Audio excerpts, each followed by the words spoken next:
Xotin! O'chiring ovozingizni, bachcha uxlabdi-yu, alla. Uzr bilmay qoldim xotinjon. Naskim qayda-yo, alla. Ko'zlaringiz ko'r, mana u polkada turibdi-yu, alla. Rahmat senga xotinjon. Men ketdim, alla.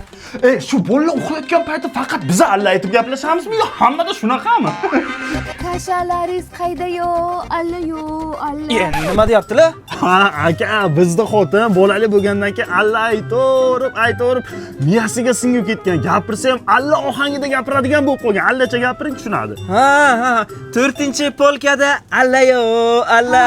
Rahmat sizga kattakon, alla. Onasi bir minutga telefonim beribdi. YouTube'dan alla qo'yganman. Hozir bersam bachcha turadi, alla. Sanda Janatubi yo'qmi?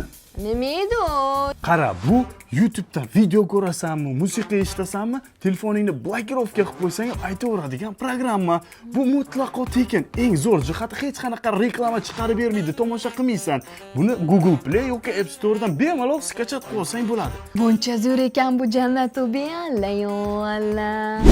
Sabzilaringiz qanchadan, alla. 1 kilosi 6000. Alla-yo, alla. Siz ham bizdan ekansiz-ku, alla. Bizda ham bitta bor. Alla-yo, alla. Quruqlaring bitta ekan. 2 kilo 5 dan bering. Alla. Voy, menga ham qutqara. Bir balo qilib shu bachangizni ham beshikdan chiqardingiz ham. To buni beshikdan chiqaraman deguncha tilimdan alla tushgani yo'q ey. Nimasini aytasiz, o'zi ham har bitta gapingni alladay cho'zib gapirding-da. Aytmang, qo'rqishini O'rganding.